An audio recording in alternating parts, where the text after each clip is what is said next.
Big boss season 8లో ఇంత worst contestant నేను చూడలేదు. నిజంగా ఇంత దరిద్రంగా మాట్లాడుతున్నాను కూడా నేను అనుకోలేదు.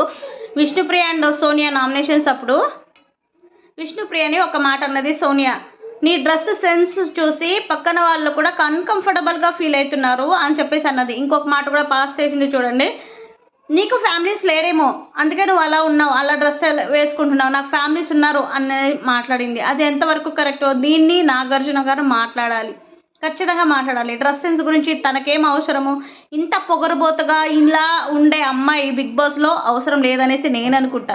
ఎందుకంటే అంత వర్స్ట్గా అమ్మాయిని మాట్లాడే అంత అవసరం తనకు లేదు. ఇంకొకటి చూడండి, ఈ అమ్మాయికి ఫ్యామిలీస్ ఉంటే కరెక్ట్గా ఈమె పద్ధతిగా ఉండింటే పృథ్వీని చెయ్యి పట్టుకొని గిల్లుకొని మాట్లాడడం ఎందుకు, తర్వాత నిఖిల్ని అంత రొమాంటిక్గా మాట్లాడడం ఎందుకు? మేము చూడట్లేదు అనుకుంటున్నావా సోనియమ్మ? మేము అన్నీ చూస్తున్నాము, నువ్వు ఎలా బయటకు వస్తావు అనేది కూడా మేము చూస్తాం చూడండి.